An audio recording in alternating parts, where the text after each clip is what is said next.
rescuers stared in amazement. "I can't believe we found you," one of them enthused. Duke smiled wearily.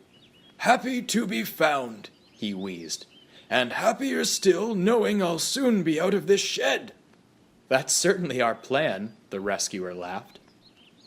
It was then that the rescuer noticed something. "What's happened to your tender, Duke?" he quizzed. "Sold," scowled the old engine. "It was taken to another railway before I was shut in here. Goodness knows where it is now," he finished. The rescuer pondered. Well, we've got you, and that's a start," he beamed. "We'll get your tender sorted out, don't you worry."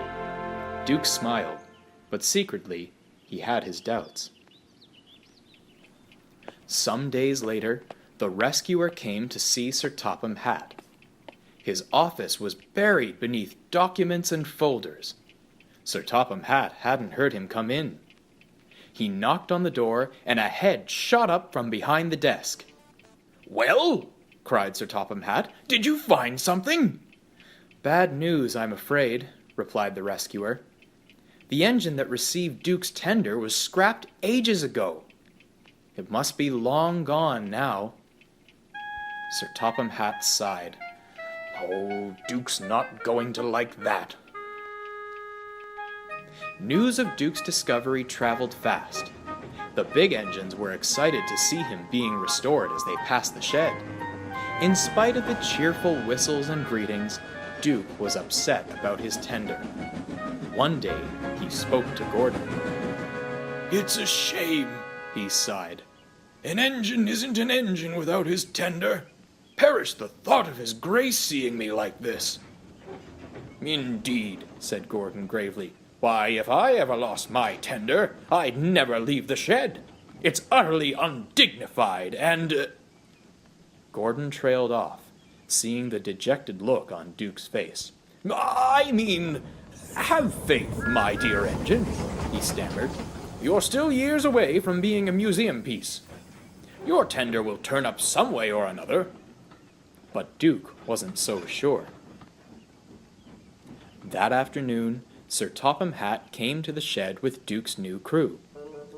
"Now, gentlemen," he began, "Duke's overhaul is nearly finished. What are we to do about his tender?" The firemen pondered. Any other railways we could buy a tender from?" Sir Topham Hatt sighed. "All tenders in Duke's size are currently in use." "His tender's just for coal," grunted the driver. "We could always couple a truck to him." "Certainly not," thundered Duke. "It's undignified.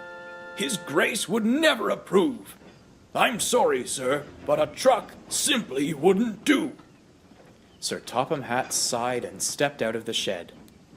Duke and his crew exchanged worried glances. Lost in thought, Sir Topham Hatt stared at the platform. He saw Percy sizzling happily. A small boy stood next to him, proudly holding up a model replica of Percy. "Oh, that's it!" he cried in excitement. "What's it, sir?" "Duke, my boy," he chuckled, "I know just what to do. You wait and see." Duke didn't know what to say, so he said nothing. The months passed, and Christmas was approaching. As snow peppered the rails, the little engines found themselves quite busy. Duke's overhaul was complete, but he remained in the shed, a most singular engine. "It's not right," he sighed, "being shut in here when there's work to be done." "I should think so," puffed Duncan as he steamed by. "Enjoy the rest you're getting. Some of us aren't getting any at all." Duke's face fell. Skarloey was more sympathetic. "It's out of your control, Duke," he smiled. "Nothing for you to be upset about. We're getting along just fine, in spite of what our Grinch may tell you." Duke smiled, but still felt he was letting everyone down. Little did he know, a surprise was just around the corner. Dawn broke over the island. Sir Topham Hatt had a spring in his step as he walked towards the works. He flung the shed doors open proudly and, My tender! with a grin, Sir Topham Hatt turned around, and his grin disappeared. "What on earth?" he gasped. Outside of the engine shed was a lorry with a long flatbed. Sat on the flatbed, looking shabby and rusted, was a tender. Duke could hardly believe his eyes. Leaning on the lorry was an elderly farmer. I thought you might be needing this, Smiled the farmer. Peter Sam was puzzled. I thought the tender was sold to another railway. It was, Said the farmer. but the engine it was meant for was scrapped before it was shipped off the island. I bought it instead, and I've used it to hold feed for my stock. I don't believe it! Duke smiled. It's been on the island this whole time! It was then that Duke noticed Sir Topham Hatt. Look, sir! He cried. My tender has been found! That's, wonderful, Duke, said Sir Topham Hatt plainly. Is everything all right, sir? Asked Duke. Then he looked towards the work shed and gasped. Sat inside was a tender that looked just like his. My tender? Yes, said Sir Topham Hatt. I didn't think we'd ever find your original tender, so I had the men build a replica for you. It was nearly finished, but, He trailed off. I suppose you'll want your original tender instead. Duke was speechless. You went through all that trouble for me, sir? Of course, said Sir Topham Hatt. You're one of my engines now. After all, he smiled, it would never suit his grace to have you sitting in these sheds all day. Duke beamed.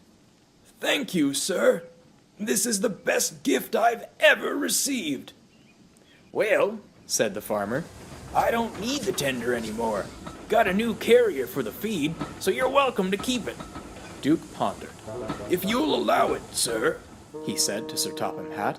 I think I know just what we can use it for. Duke was soon hard at work with the other engines. He was happy to be running again, and his new tender worked a charm. Even Gordon was impressed.